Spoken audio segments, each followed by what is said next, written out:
music with my incredible friends and collaborators on the panel with me today. Each person up here I personally asked because they are both a friend and collaborator of mine, and when I thought who would I most like to just have this conversation with personally, I thought this group, and so I'm happy to have this conversation with all of you here as well. So I'd like to start with just having everybody introduce themselves and a little bit about what they're really excited to be working on right now. So, sure. Hi everyone. Just to echo Carrie, thank you so much for being here and happy South by Southwest. It's a pleasure to be back. My name is Darragh Dandurand. I work as an independent creative director right now for Vice. I'm also a curator. Recent project, I worked with the French Embassy last year doing work around XR and gaming. And I'm also a journalist, and I'm here covering the best of the festival for XR for VR Scout, and I've done some stuff recently with the Times too.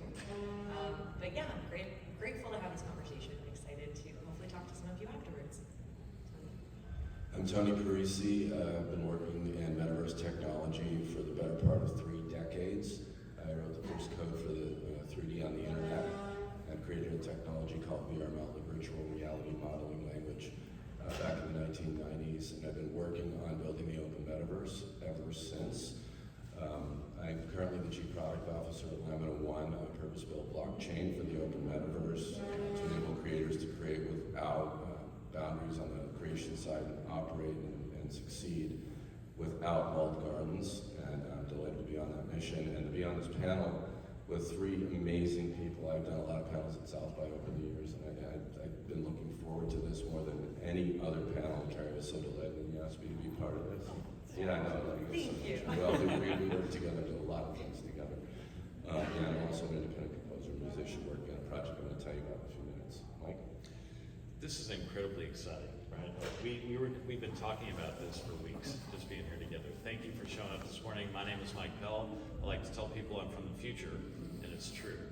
I've had a very long career in the tech industry, and I've always had the good fortune of being right on the cutting edge of design, technology, and business. This is no different. I'm excited talking about why we're all here today. Sort of, we're right at the inflection point of something amazing. We were just talking about this earlier. It's hard for all of us to realize the amount of change that's happening every single day in music and the arts, but it is incredible. And so my career has spanned everything from starting off as an artist, becoming very interested in technology, starting one of the very first Macintosh software companies way back when, actually invented the stylized font menu, if you can believe that. Did a 3D text program that turned into early Pixar product called Technistry. Invented Acrobat and PDF at Adobe. This guy made me quit my job at Adobe to go chase down the very first metaverse, using VRML, so that was back in the mid-90s. I've always been involved in 3D information design, and more recently I've been at Microsoft, running an innovation program called the Microsoft Garage out in New York City, where we get to take people's ideas and their passion and help them make it real. So I'm very thankful to be here. We're gonna have a great panel. You ready? Let's go. and I'll just share for those of you that don't know me, I'm Carrie, and I'm an extended reality artist working with music, traditional media, and then also through VR and AR since 2017. And yeah, I'm just really excited to be here. So let's dive in. So first question is going towards Mike. Is artificial intelligence going to help or hurt highly skilled artists and musicians in the future? What a great question. Isn't that why we're all here to talk about this? The truth is, you all know this, right? Some form of technology and tools have been used forever, right? Since the very beginning of humankind, right? Being in caves, cave paintings, like sort of going through the Renaissance. There was always some tool set that artists and musicians and creative people would sort of gravitate to. And we always like to try things out, right? Artists and musicians are always pushing the edge of new technologies and new tool sets. This is no different. Artificial intelligence is our new, I would say, the new addition to our palette of creativity. And some people may be a bit put off by it. I did a lecture in Florence, Italy a little while ago with some fashion designers, and they were kind of horrified at what could come out with just a few words of something like Midjourney, because they started to worry, I'm investing all this time in my career. Is this wasted now? Is an AI going to replace me? My view on all this is absolutely not. it is just a tool, like any other tool. It's just a technology evolving very quickly. But we are going to figure out a way to make it be our assistant, be our muse, be our companion in our creative pursuits. So I don't think it's anything to fear, although we are going to talk about how this could get away from us pretty easily. Can we talk about that right now? Yeah, let's get right into it. That's the thing that's, Get right into it. that's the thing that's been bugging me a lot lately is not the, clearly we need to be concerned about the evolution of people who have careers in design and visual arts in particular. That's coming in hot and fast. But what I worry about is feeding the beast of artificial intelligence businesses and the unintended consequences that come from that. We've seen the movie with Silicon Valley and generally just financing large technologies, transformational technologies that just get out of control.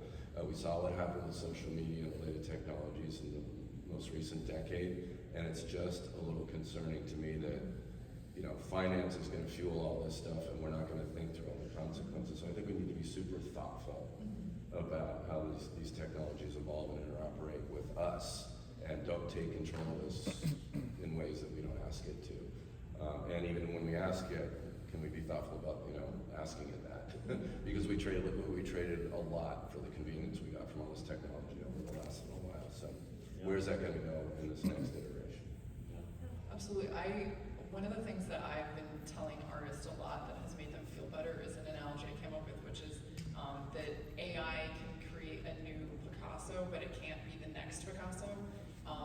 And that the very nature of AI for anyone that's like studied machine learning is that it is derivative. And I think if you tell any artist that their work is derivative, that's probably the biggest insult that you could give them, right? So I think we don't need to be concerned because we're always going to be craving, unbridled, like unique creativity that is only an amalgamation of the human experience.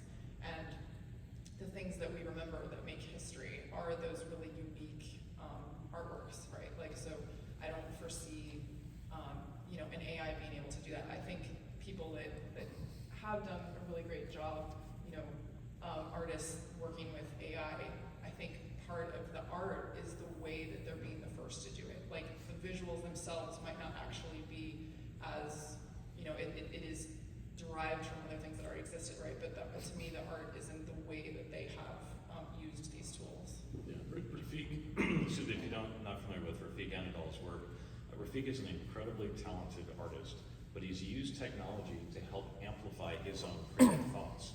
This piece is at MoMA right now. If you get to New York, go see it, or any of his work anywhere in the world. It's a new form of art to me. It's data art. It's powered by artificial intelligence, but it feels alive and it feels different, like it's evolving. It's very, very exciting. But back to that little phrase, highly skilled artists and musicians. So Carrie, Tony, highly skilled musicians and artists both. There's something about wanting to protect the integrity of your work through all this, right? And I agree with you for right now. Don't know that we're going to see some incredible piece of AI art just pop out of nowhere without the human intervention part of it. But Darragh, what do you think about that? Because you see a lot of this too. Well, I'm very interested in the jobs that will be affected by this because we're having a lot of fear that's coming from the artistic community around this technology and a lot of joy and a lot of collaboration. That being said, I've been thinking a lot about how the programmers of today will be replaced by the poets of tomorrow. And we have to understand that artists are going to be so integral to how this technology is understood and adopted.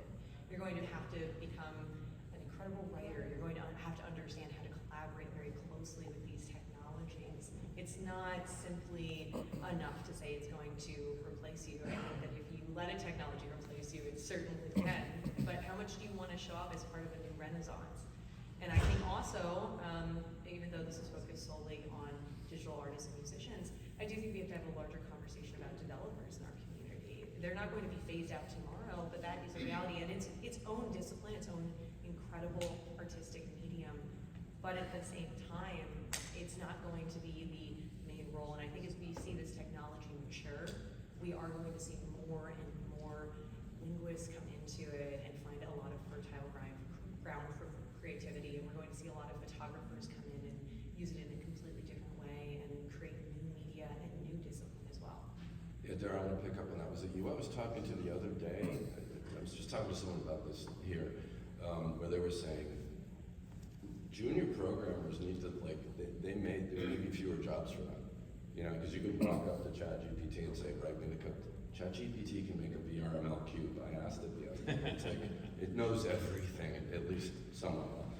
And so I can imagine that happening soon. So it's not just the arts that are potentially in peril in terms of at least entry-level jobs. So I think everyone's going to have to level up and cope with that. I think Mike, you wanted to add something. Just one last point and we can move on. So throughout history, if you look at what's happened during revolutions and large changes, we know that some people are going to be displaced.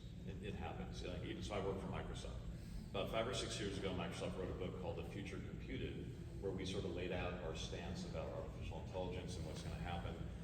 There's no question that some jobs will be changed or phased out or morphed into something new. Don't be afraid of that. There are so many new opportunities for people to go off and learn new things, to be what you want to be. So don't sort of feed into the fear that AI is going to replace me. It's not going to replace you. You are going to learn how to grow and do something you really want to do, maybe in a different way. So with that, time to move on. Well, I want to add something that we were talking about just before that I thought was really interesting. We were talking about like how the spectrum of technique and creativity is like on a continuum, right? And I think that with AI, it's going to make the creativity spectrum more important, right? Like that you might, if you lack certain skills, you're going to be able to harness these new technologies to empower your creativity, whereas before you would have to learn so many things to bring that to life, right? I don't want to move on. I do want to chime in for 1 second. Yeah. So as a musician, I'm working on this really ambitious project, and I spent a lot of time and a lot of my own money to make an album, which I'll tell you about in a second. And when it came time to release a couple singles from the album, I used Mid-Journey to make the art for the first couple of singles. I felt a little guilty because I suppose I could have paid a digital artist to go do that for me. But I just needed to get that done, put it up on Spotify, and I felt like, okay, this will come back around. And then actually I had Marina, who's an artist, make the most recent, my wife, I had to make the art for the most recent one. So, I'm doing a combo here, and I will employ artists when the time comes. At that moment, I didn't want to, but I've been thinking, that got me thinking about, would I have used this to make my album somehow, if the tools let me do that? The music part of it, which gets me asking myself, why would I do that? Am I just trying to make a product, or am I trying to express myself artistically? And that's kind of the fundamental question. I've messed around with ChatGPT to make me lyrics now. I made a great country western lyric. It was actually pretty good. It even wrote a bridge. It was scary. But like, do I want to make my music that way? I personally don't think I do. Because then what's the point for me? That said, I don't know, maybe I would workshop some lyrics for some new song I'm trying to think of. I use rhyming zone. I sometimes use a rhyming dictionary to make my lyrics work. Right. It's just another tool, Mike, right? It's just, but you know what? To Carrie's point, there is a day coming where you will not have to know how to play an instrument at all, and you'll be able to, in the air, produce something. And then the question will be, is that just as valuable, right? Where I didn't have to learn how to play an instrument, and we were talking about sort of debating this earlier. I'm old, so I love the craftsmanship and the skill of being able to play an instrument, to sing, to paint, to draw, whatever. It doesn't mean that the things are created digitally are any less valuable, but they're different. I also want to bring up a point that does overlap a lot into my work as a creative director, and that's licensing. I spend so much of my time talking about licensing, and what's very interesting about working in an emerging industry is that laws are changing constantly around copyright, around who gets to use what for what duration, who owns what, etc. And I think this is something, as we're talking about the future of digital art and music and media, we have to really think about where does law show up with our work and who claims our work, and as we collaborate more and more with artificial intelligence. And for the naysayers, I'm not sure how many there are in this room. I'm sure we're all a group of people that are very excited by this for the most part. But that being said, the more that we collaborate with these technologies, and the more that we expand them and understand their capability, please keep in mind as artists how that law shows up to protect you, because it is changing seismically on a regular basis, and that is something very important to me to make sure that artists understand as we move ahead. It will not be the same legal landscape we move forward in the next few years. Yeah. So moving on, and unless anybody had anything they want to add to that. That's about all of that topic I can take. No, I'm super interested in this, right? So I have many of my friends are artists and musicians, right? And so tell me, how are they going to be able to control their own destiny moving forward with all of this change? Like Darragh just mentioned this, right? So there's the legal, the copyright, like the IP issues. Things are moving so fast. How will artists, both musicians and artists, be able to control their own destinies going forward? Yeah, and this is also a topic shift. It's not really about AI. It's more about Web3 than anything, and open metaverse kind of technology. So I want to explore that space for a little bit. As I mentioned, I'm a musician and has a big ambitious project. It's called Judgment Day. It's a musical about the end of the world. I wrote it years ago, kind of freaked out about us on a collision course because of religious extremism, geopolitics, and a bunch of things. And it kind of sat in the can for a while, and then during lockdown, I recorded all the demos for it. And then I was trying to think about what do I do next, because I envision this as a stage musical. My wildest dreams, it's going to be on Broadway. You guys will all have front row seats if you buy my NFTs, okay? So I started thinking about what was I going to do after I finished the demos. I socialized it with some friends. A film director of mine said, I want to get this on stage, let's go. And I said, okay, wait, I got to take a pause. I'm not going to now spend 5 years shopping this on to Broadway. I think I'm going to make the album first, take my demos and turn it into an album. So I spent 14 months and a bunch of my own money with singers, session musicians, replacing a lot of what I did. There's still a lot of me in it, and I'm one of the characters in it. And midway through that project, the NFT boom was starting to happen. So we're now into 2020, and people are talking about art, visual art NFTs mostly, like Bored Apes and all that. And I just started wondering, are people doing anything with music and NFTs? And I started searching the internet, getting on Twitter, and this was just about a year ago now, about a month before South by Southwest, and started discovering some amazing Web3 musicians making music and selling NFT collections and making far more money than they would ever make on the streaming services. Because the reality is, for the last 20 years, when you're talking about creators for the last 20 years, the most abused and disenfranchised creators have been people in the music industry. The world has been conditioned to expect their music for free and devalue it. And these artists were all running around the world touring because they were told, you make money by touring and selling merch. And then COVID completely destroyed that. Backs against the wall. A lot of these people thinking about changing jobs, having a new career, getting the hell out of the music business. They started turning to Web3. And I'm going to tell you the stories about a couple of these people right now. And there's Ray up there. Okay, thank you, Carrie. Ray is a Seattle-based independent singer-songwriter, writes pop songs, skews a little country, but just also great piano and guitar player, amazing songwriter. Launched her NFT collection, Ray's Rocks. Ray, as a child, as a 10-year-old girl, collected rocks, hundreds of them. It was just her personal passion. So her brother, self-styled solar punk, drew an art collection around all of her precious rocks that she still physically owns. And she launched an NFT collection around this and raised a lot of money by selling the NFTs. Now, I don't know how much you folks know about how the music NFTs are working. It's kind of a big open space and people are experimenting with different formats. They're using Web3 to do things like effectively token-gated access to listening to the music streaming, but they're also creating these visual collectibles that come with the song. And you as a collector, you're actually performing several functions.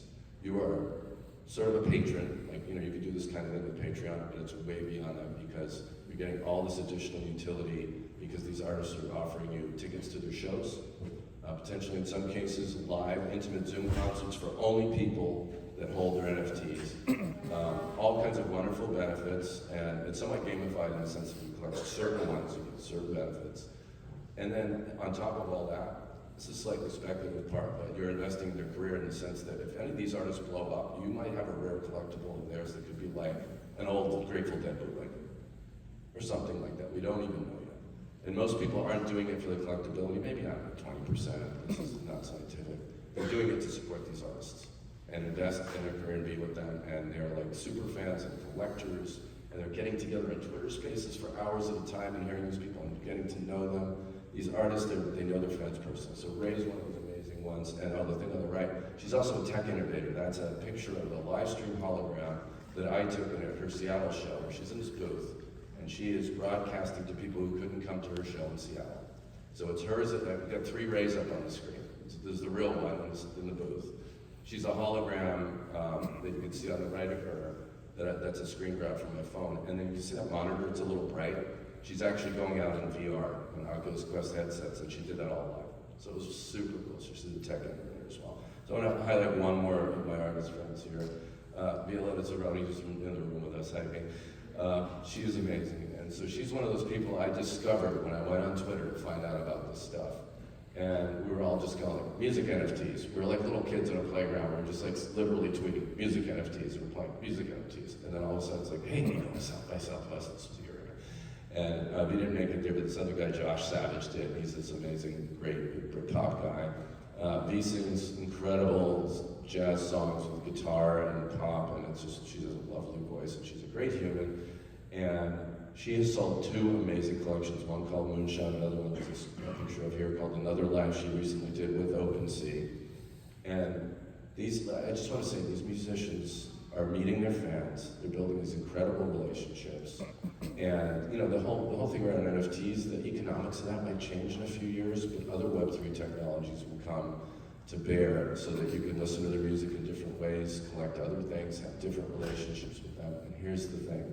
The whole through line to all of this is that we have to change how we value music. We devalued it.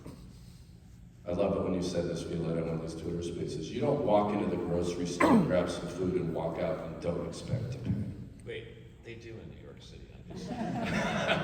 Here we go. I'm off my soapbox. Right. What do all y'all think? We got a few more minutes on this topic. I want to hear from everyone else.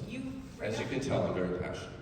You bring up an interesting concept that I've been thinking about a lot recently too, and especially here, which is the sentimentality of digital artifacts. And we have emotions, pure emotions, that are tied to a song that you associate with your first crush, right? Or a movie that you loved watching with your grandfather. And we do have these emotions tied to objects. We don't have that yet for a lot of these new forms and these new ways in which we are making money. And I think in the case of music, you bring up a great point. We do accept it for free. Things like radio popularize that. You get used to it. And I think that there is this cultural understanding that music is something that you pay for, but only at a certain level and a certain level of exclusivity. And there are these expectations placed on many musicians and visual artists, etc., for their work is for free. Things like Instagram, where you're not paying to see this incredible gallery of works every day. That being said, though, I think that we have to rethink, and I see it as a marketing problem, and that's from where I sit in the industry. We have to rethink digital sentimentality and define what that's going to mean as we move into the future, where we do place a deeper economic value on our connections to things that we just cannot touch. So as an artist, Carrie, how are you trying to protect your future in all this? Well, I think the dream of Web3 and why I think Tony and I are so passionate about it is, you know, basically for artists and fans to both benefit from the collection of the work rather than just supporting this monopolized infrastructure, which is basically, you know, what's happening right now. And I guess for me, I was grateful to have Tony come mint my first Web3 NFT in Miami. There was a generative music project. If you guys want to check it out, it's like carrieable.com, burn. It's kind of like Guitar Hero for production, but I think we're like basically trying to create things that are more interactive. Like I know it's something that Violetta is doing. I have Violetta NFT, by the way. That like being more creative. There's a lot of artists that are becoming collectors. Like I know for me, like if I sell, like when I sell, you know, work as NFTs, like I always, you know, 10-20% of that sale, I'll go and like add it to my collection. So I think that that's something that's happening with Web3 that you don't see as much in other industries where a lot of artists are becoming collectors. But as far as like protecting, I mean, I think it's a combination of things. I think doing, I'm not fully Web3. I mean, I still release on Spotify, I think it's a great way to be discovered, although I agree that they're taking advantage of us for sure. I'm going to be controversial here. Okay, tell me. So I always say this to people when they come to the Microsoft Garage, which is an innovation program, they're taking their ideas and trying to do something with it. I tell them, nothing is going to protect your idea. Nothing. NDA, patent, nothing except going fast and being willing to share it early and get feedback. So I would just say to all of you, yes, there's great technologies, like as Darragh was saying, the laws are going to have to change, but you have to go as fast as you possibly can and make money, because people are going to do whatever they do. Nothing is going to protect you. Go Very fast. dark. So should we? Yeah, let's do it. I love that topic. Okay, Again, is this useful? Is this interesting? Okay, keep going. All right, let's keep going. Also, we can pause. Does anyone have a question for the two very different but big topics we just brought up? Yes. Let me go to the microphone. Yeah, how about? yeah, Yeah, we're interactive. You know, we're all into the immersion thing here. All right, so just based on the two topics so far, one of the things I'm concerned about is that these technologies are actually getting us to collaborate less. You talk about how and I've done this myself, you use Midjourney to make your art when you were focused on your music. I've used Midjourney, or I've used Dolly to make my music when I wanted to focus on something else. 20 years ago, I needed to get a musician, a composer, a designer, and I loved doing that, and I grew because I collaborated more. But are we going to start focusing on just collaborating with the AIs? What about this technology you think is going to actually get us working with each other as opposed to outsourcing that to something new? Can I take a shot at this really quick? The next evolution of it, you're right. What we're doing today is a very solo, very personal thing of interacting with whatever these services are. But very, very quickly, we're going to get to the next level, which is collaborative. So now we're going to be able to mix and match our AI outputs, or whatever we're doing, because collaboration is where it's at. Like, we all learned this during the pandemic, right? People started a jam, meet people from all over the world you've never met before. We're going to get back to the collaborative part of this. Right now, it's sort of personal growth and discovery, but it will come back. I really think that we have to view AI as another type of collaborator where we can give it feedback and we can have AI support us. And also, I think the tremendous amount that's coming out of Web3 too, not to solely talk about AI, we need to be in dialogue. And we have the tools to have that global dialogue in so many profound ways. And I don't think it starts and ends with these new technologies. I think it should push us as individuals with an incredible amount of experience, each one of us, to keep considering what's next. Because this is not the end of art. This is just another renaissance that we're walking into. I know I personally have collaborated way more from doing a deep dive in these technologies the last 5 years, and I think it's just going to add, a component of maybe an artist they wouldn't have, the funding to pay all of the collaborators, but I know for myself, I definitely have way more collaborators since moving into all of these technologies, and I think we have a tendency to focus on, the mainstream focuses on the market, but I like to focus on, the underlying technology and seeing how all of these things are connected, and I think the amalgamation of everything is what is going to provide this true digital revolution. And if you look at this not just from the point of view of collaborating on the output, but kind of collaborating on the process itself. My old friend Nick St. Pierre just resurfaced. I hadn't talked to him for a few years, but check his stuff out. He's tweeting a lot. He's literally open sourcing everything he's doing in Midjourney in terms of showing you the prompts that he's using and the techniques he's using. He's starting a little YouTube channel and he's building his own brand around this. But he's sharing his knowledge and he's already getting people to collaborate with him. So, we have these wonderful tools on the internet where we meet in Twitter Spaces, where we get online together, we connect, and, chat and Discords and all the things we're doing. That's leading to it's not the tools themselves being collaborative, it's the communities and process around it, and the conversations that emerge from that. Yeah. Great, thank you. Hi there, thank you for flipping the format a little bit and inviting people to come up and ask questions as it goes. It's really helpful.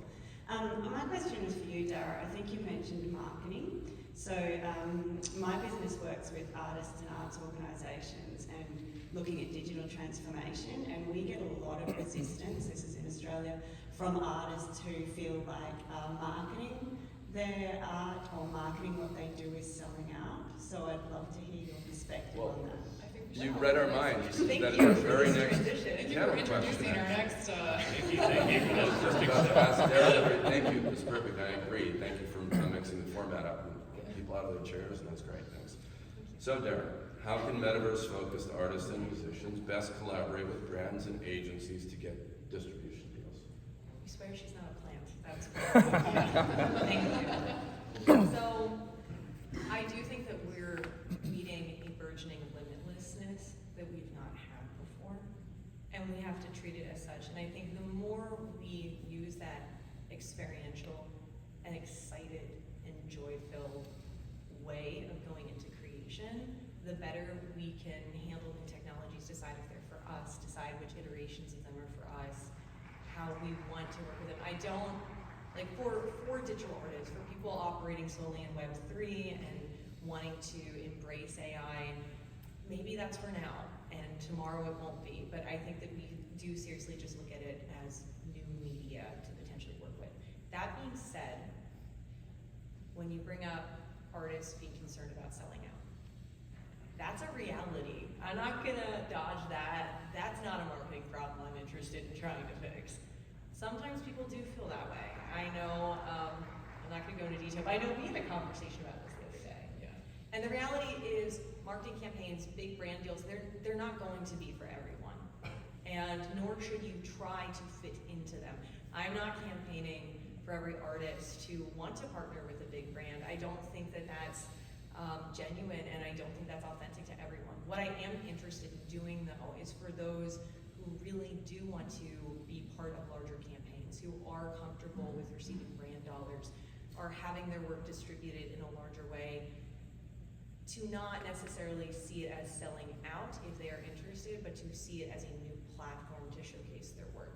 And this brings up something controversial that I've had people push back on before, because I don't think people like it, but I think when you step outside of our wonderful industry of XR and adjacent discipline, you have to understand that a lot of other industries still see us as completely novel. I think the really smart people who are on the cutting edge do really, really respect what we're doing, and they understand we're an experiential and experimental group that really, really wants to embrace the new, and I think that that's why you see the bloom of Metaverse officers at a lot of big companies right now, and that's great. But a lot of other industries do still see us as novelty, and if you as an artist and a creative want to be embraced by larger corporations and you want to accept their dollars, you have to come in and talk less tech. You have to come in and show up in a way where your campaign fits into their own identity. I work with a lot of Fortune 500 companies as a creative director right now at Vice, and I worked with a lot of other agencies in the past few years, and I am a tireless promoter of using XR technologies and other emerging technologies because I truly believe in what we are all doing.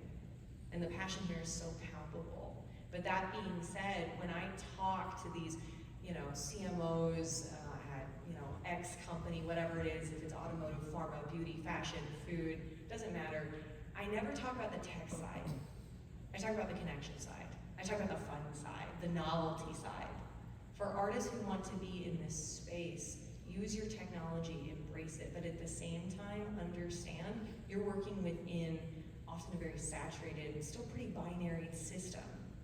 But those dollars are there, and you have to convince these big brands that the risk is worth it. I'll pause there for a second. I would love to know, because we have an interesting panel here in terms of everyone's backgrounds, and everyone has a deep dive, and I know that we didn't go fully into everyone's work, but I do think that we have an interesting collection of minds to weigh in on this as well. So, I'd love to hear from Carrie first. Yeah. So I won't mention the big brand that Darragh and I had the conversation about, but I feel passionately about, I would never accept from a company that I don't feel confident, like telling everybody, all my fans and everything, like I support this company. Now, true story, because you told me. Yeah. There's been lots It was of a lot of money, opportunities yeah. for you to do it, and you're an artist. You're Yeah. not going to sell out. You're not going to Carrie is sell out very your hard to soul, get. right? Yeah.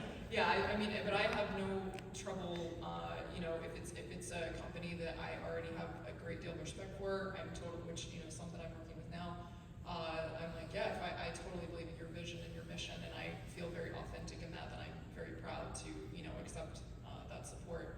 But I will share something that might be a little bit controversial. I think that in 10 years, artists who leverage the power of these future technologies will be more powerful than brands. There's nothing controversial Oh, about you don't think? that. Okay. No, so what I was going to say, and this is sort of a question for Darragh, because you're in this space, seeing all this. When students come to me and they ask me, because I work as a designer and a technologist, so I see a lot of students who are trying to get their portfolios out and become known. I always tell them, go reimagine, something that you love. And so I think there's an opportunity for people, for artists and musicians to go reimagine these big brands and bring it to them. And as you said, do not talk about the tech part. Blow them away with your vision. And so what I'm going to ask Darragh is, does that work? If I completely reimagine a campaign for Nike, Apple, like whoever, and I show it to them, do I have any chance of all of getting their attention?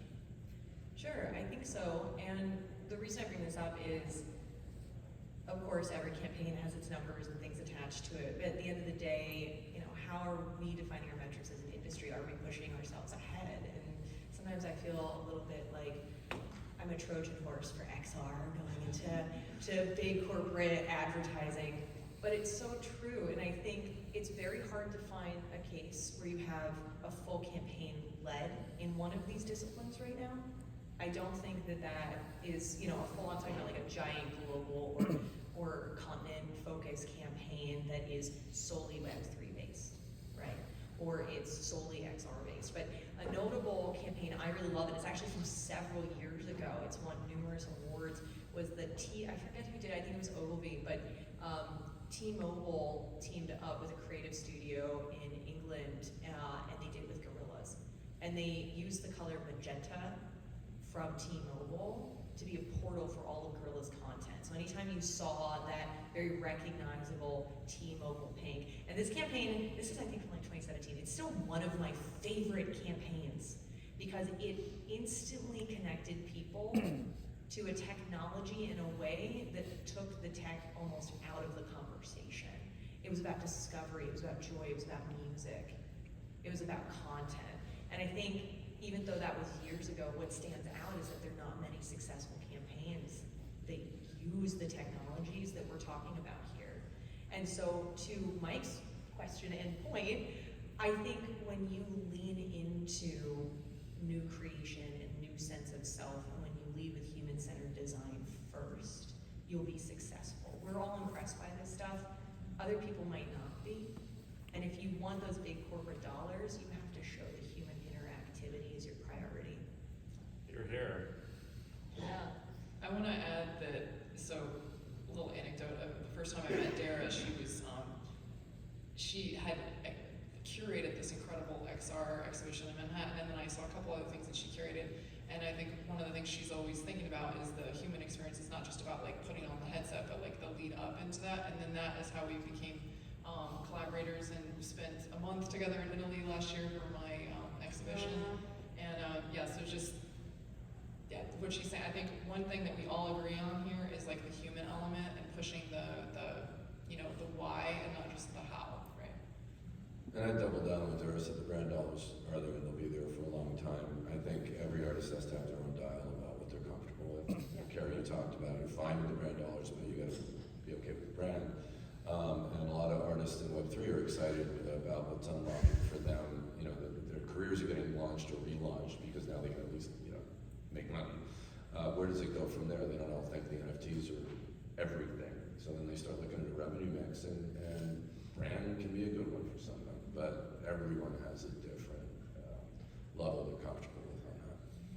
I will say this one note on distribution and licensing as well, before we go to our last question. But right now, pay a lot of attention to agents and agencies, talent groups, etc., who understand that this is the future. who are trying to prioritize figuring out fair and legal ways to sign artists within these realms.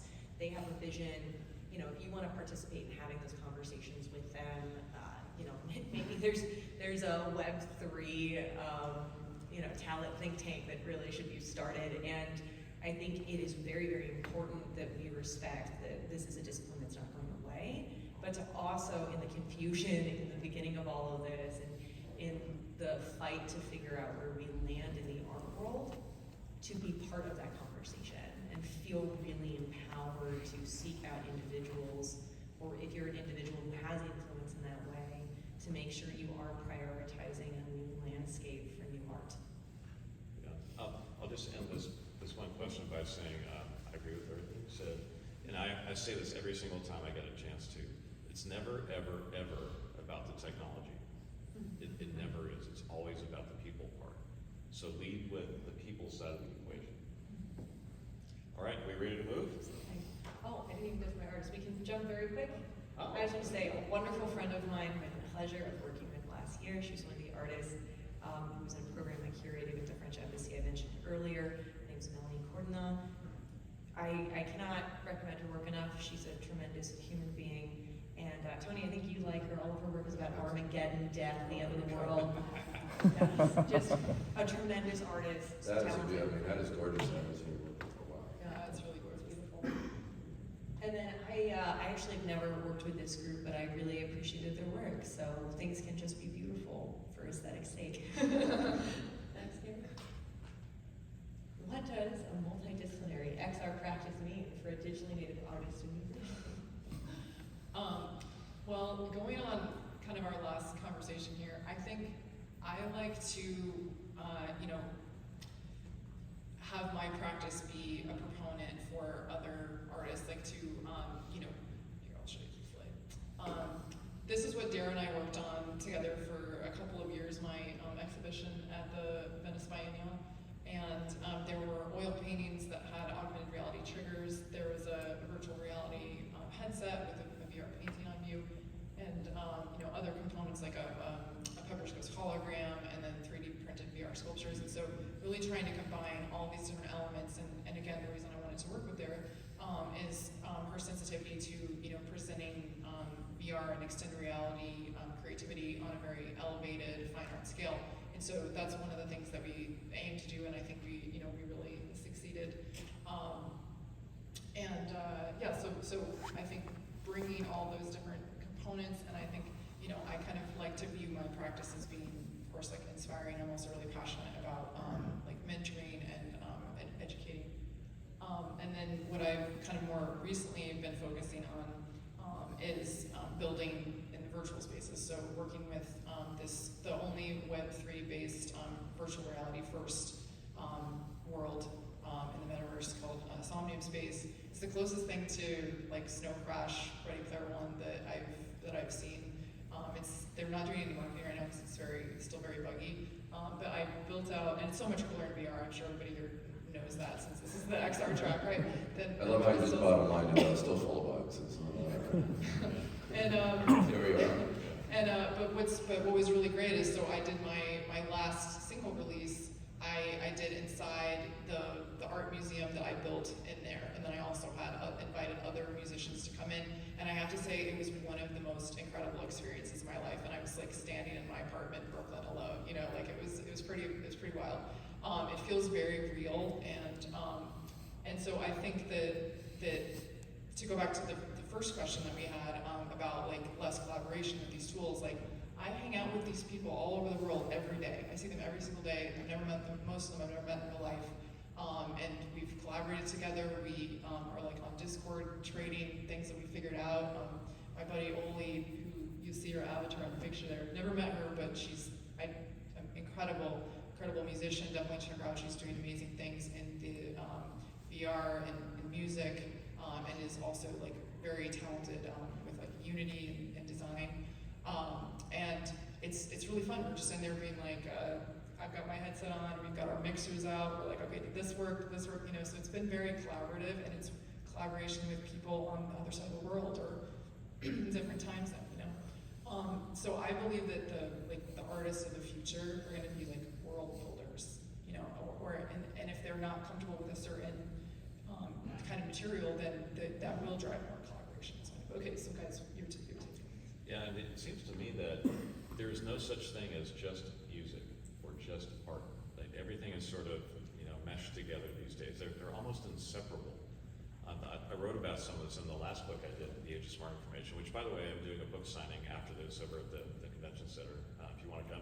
And by the way, special surprise announcement, Carrie is going to join me during the book signing. She's a book of poetry. He also stocked my poetry book, so. Yeah, so at 1 o'clock, walked over. But what I talked about was there is no such thing as one discrete piece of work anymore. It will be able to change its form. In some cases, the tools will do that for you. In other cases, the piece of art or the piece of music will know how to change itself into a tweet or into a video or into whatever. But the point is, all these things are meshing together. And so I don't think that there's no hope for you to just do one thing and have it exist that way without people wanting it to be in other forms. So Carrie is like way ahead of the curve on this one. It's been really incredible to see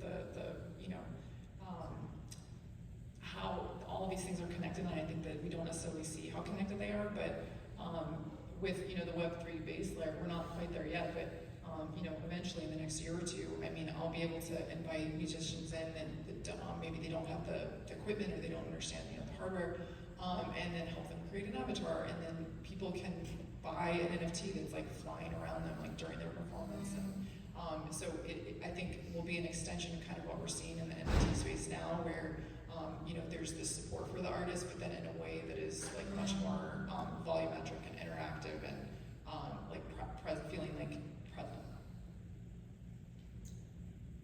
I think as we move into, I keep using new renaissance, and it's just because it really truly feels like the birth of a brand new period. I think there is so much excitement for those who want to take it. I don't think analog painting is going anywhere, and I don't think traditional disciplines will leave us. They are what make us who we are as people. Dance is not, going to evaporate tomorrow. And I think we have to stop comparing media and saying one has more value over the other.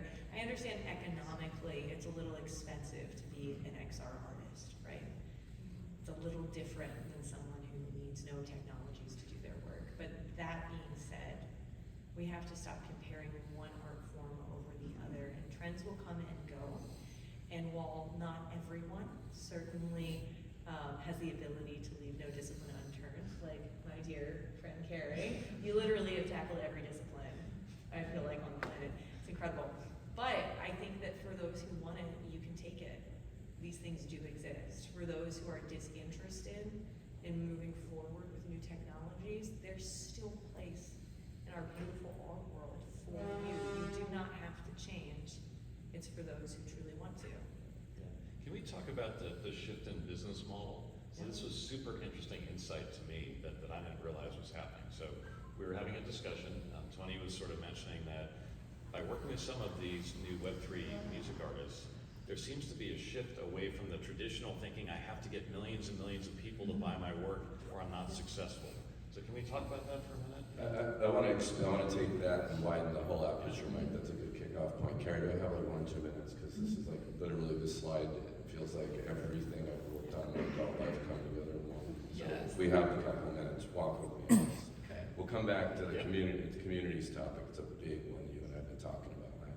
Let's start with this. First of all, you see those screenshots of Insomnium Space? It looks still crude. It's buggy, like you said, Carrie. I think most of us know that this is the first time people built virtual worlds like this. You probably all know about Second Life. People were trying to build worlds like this back in the 90s on VRML, my first time around on this stuff. This time it might stick. A lot of the technologies are coming together. The devices have gotten cheaper. Maybe there's a payment substrate that actually makes this stuff stick, so it's not all marketing dollars funding demos at exhibitions for VR. Like there's a way for creators to get paid. There's a way for people to come in and join a community and pay what they want to have an experience. So I think we're on the cusp of this stuff finally coming together. That's point one I wanted to make. Point two is kind of playing off what you said, Darragh. I don't know if you know the work of the artist Krista Kim. She's an amazing digital artist, and we were together at a conference back in the fall, And everyone was all Metaverse, Metaverse, Metaverse, and they were on some panel and asking what's the Metaverse, and I just said, the Metaverse is an art project. And I thought that was the best damn, if you want one answer, that was the best damn answer. And so this is called my whole life's work. I've worked, what I've done, like, to work on this stuff has always been media formats. It was as simple as, like, how can we get to JPEG? Something that could just be exchanged and sent around the planet. That's what I worked on with VRML, and more recently with a format called GLTF, which Carrie uses to create her sculptures virtually. That project started about 10 years ago, and I'm one of the creators and co-authors of the spec.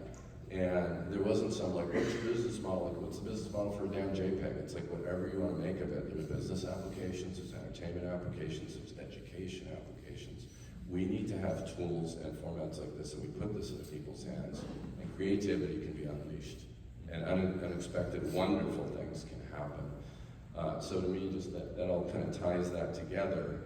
Okay, so I ran with there. Those are my main 3 points. Now I want to pick up on what you said, Mike, unless someone wants to react to that first. I just wanted to add. We're collabing on stuff now around GLTF, and I'm super excited. I'm very excited about that too. I just wanted to add one really cool thing that the guitars that Oli and I are playing on in there are actually NFT guitars that she created. So I own one. It's in my OpenSea wallet. So when you see my electric guitar, then what people are seeing me play is my NFT guitar, which is blue.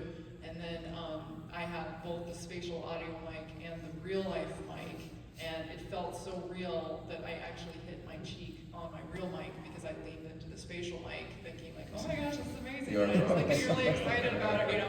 And then you had a really yeah, like so there's you know, so but my point just being like we're already having this thing, you know, where we're creating this infrastructure where like things that are it's ownership, right? Like it's like you're having these experiences, these performances, and you're actually owning like the digital assets that you're using. And I think that is what is enabling, to Mike's question and point, this community aspect of that you can be a successful band and never travel, live in one location, have only 500 fans, and maybe they're scattered all across the world, and you can make it. Like you could all have like a disability that impaired you to get on a plane or whatever the case is, and like you could actually build. And in the next like couple of years, I believe that is going to be the norm. Like it's going to happen. I was at South by last year. I went to this fascinating talk. It was I think chief counsel at Spotify, and he was with a fellow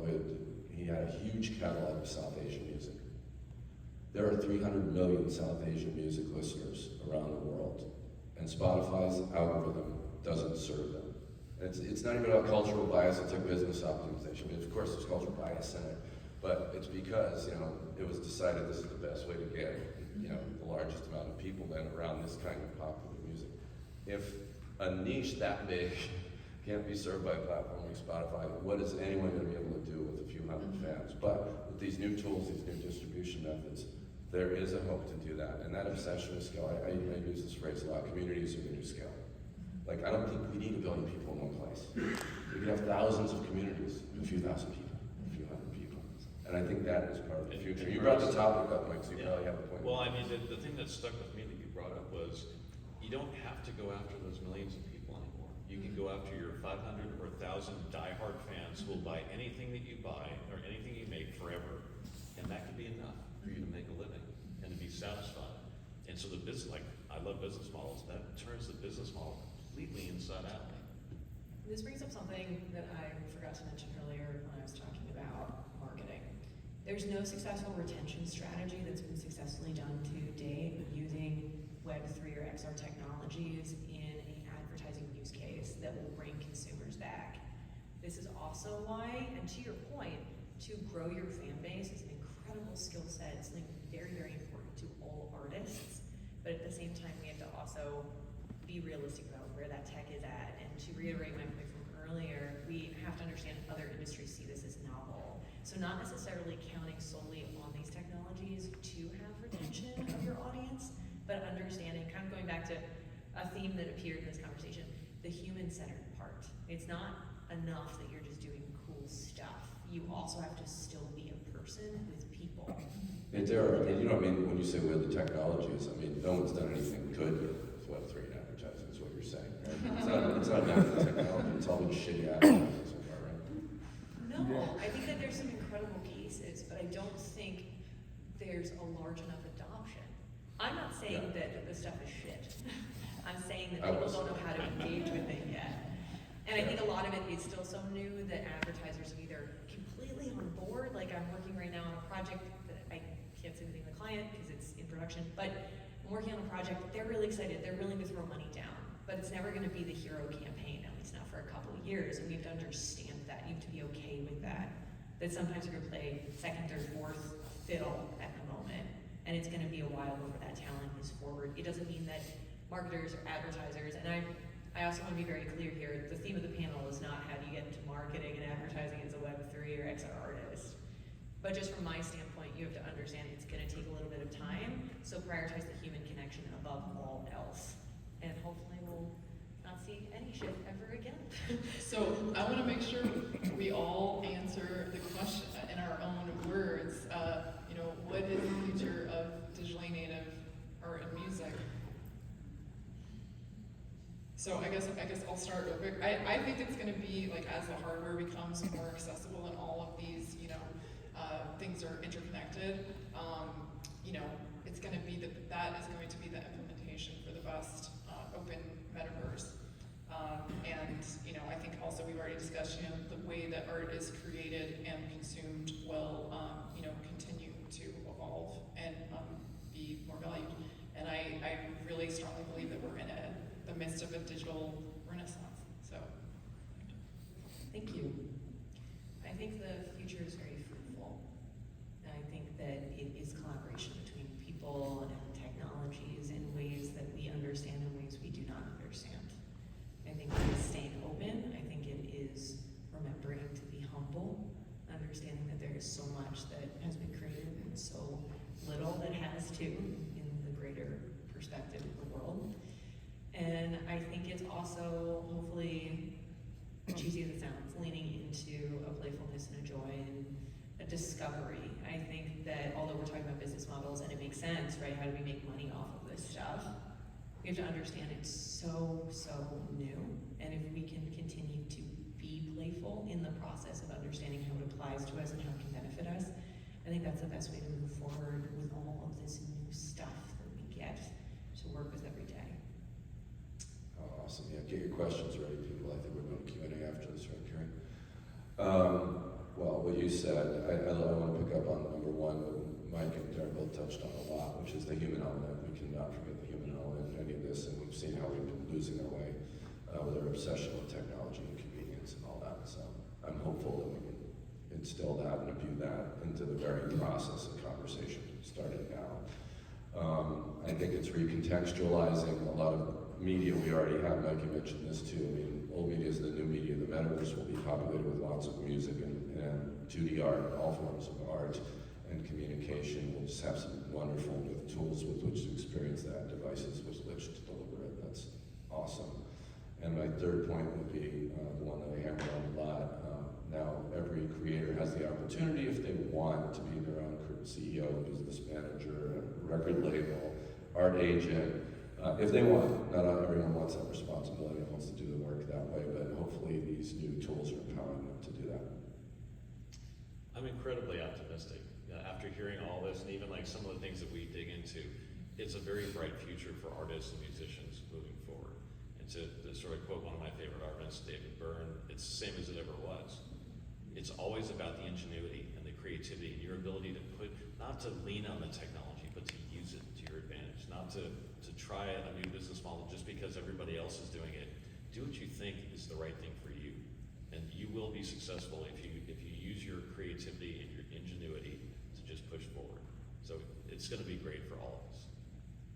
Thank you so much. and one last thing that I forgot to mention, that I tell artists that are interested in getting involved with these technologies is to have the idea of what you want to do and then just figure out what you have to learn, because it's so much to learn everything, right? Like, so it all starts with the idea. But with that, I want to say thank you so much to everybody and to my co-panelists here who are all so incredibly brilliant. And if if we have time for some questions, if anybody has any questions for us, like feel free to come up to the. Yeah. And also, if anyone also wants to answer this question too, Yeah. this is an industry open dialogue. We're all trying to figure it out, right? Anyone who asks a question gets a guitar pick. Great.